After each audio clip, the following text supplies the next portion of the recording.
lagi kang mag-iingat dyan at asahan mo, mahal din kita. Sir, good morning po. Kayo po si Sir Dave Abraham Mercado. Sir, meron po kasi sir nagpapadeliver po nito mga pagkain. Dito daw po kay Sir Dave Mercado. Pagkain?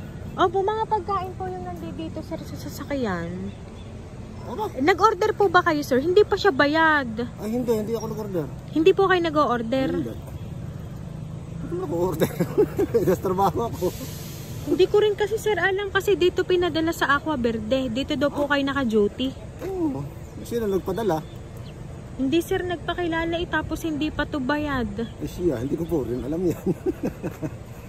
Pakicheck na lang po muna sir kung ito nga po sir yung padala po sa inyo. Wala po ba sir na contact sa inyo? Wala. About po dito? Wala. Ay sir, pakicheck na lang po muna ako tapos itawagan ko lang yung pumontak din sa amin. Ano po? At baka naman sasabihin kung sino yung nagpadala sa inyo. Tawagan niyo muna sa ma'am at baka mahirap yan. Hindi sir, ipakita muna namin saglit sa inyo. Mahirap yan. May trabaho naman ako ma'am. Dapat sa bahay na lang. Opo, ito na lang sir. O, pakicheck na lang. Paano yan?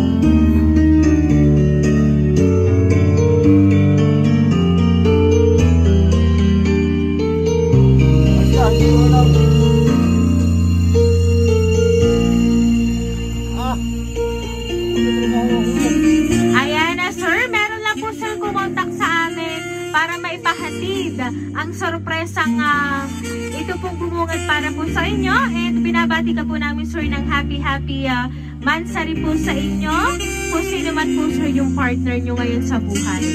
Ito po sir ang balloon para po sa inyo. Kasama po ang bouquet of flowers sir.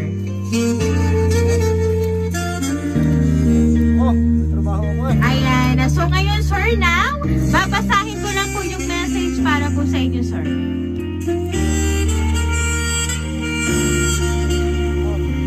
My love, you may not my first love, but you are my today, tomorrow, and beyond. I want to be with you forever. Thank you for your tireless love for me, especially for my children. Within 1 year and 8 months of our relationship, we have gone through many trials, even though we have not met yet. But we still continue to love each other, even if we fight. Congratulations. Even if you are far from me, even if I can't show you how important you are to me, but trust me, you are the most important person in my life. As long as we trust each other and as much as you trust me. I will never break that trust that you've given to me. In LDR relationship, jealousy is one big hindrance, but it's normal because we love each other.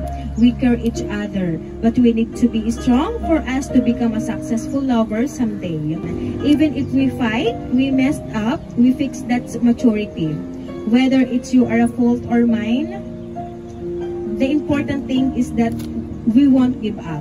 We've been gone through many trials, but we owe this relationship.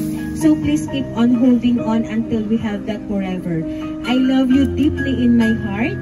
Kung sakaling mang may ninanais pa ako, yun ay ang magsama-sama tayo hanggang sa dulo. Lalaban tayo. Hindi bibitaw at hindi susuko sa mga hamon na maaaring susubok sa relasyon na meron tayo. At higit sa lahat, lagi kong ipagpe-pray kay God na pagkalooban tayo ng maayos at matibay na pagsasama kasama ng mga anak natin. Mag-iingat ka palagi dyan ha. Iwasan ang alak at sigarilyo, lalo na ang pagliligalig, tunay na nakakaiyamot na. Again, happy anniversary ulit mahal. See you soon. Ayan. Sir, din po sa sulat ni ma'am, alam nyo na po kung sino po nagpadala niyan. Sir, ano po ba ang gusto niyo pong sabihin para kay ma'am? Kasi pinaghandaan niya po talaga ang surprise na yan para po sa inyo. At talagang doon pa lang po, alam nyo na kung gaano po niya kayo kamahal, sir. Mahal, salamat. Kung hindi mo naasahan to, nasa ko yung trabaho.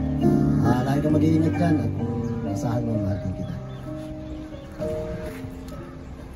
Ayan. So ngayon sir, natanggap mo na po sir ang sorpresa ni ma'am para po sa inyo. Binabati po namin kayo sir ng happy anniversary po sa inyong dalawa.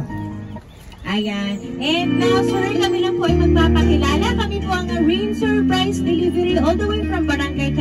San Juan, Batangas. At pinabati ka po namin, sir and ma'am, ng happy anniversary po sa inyong dalawa.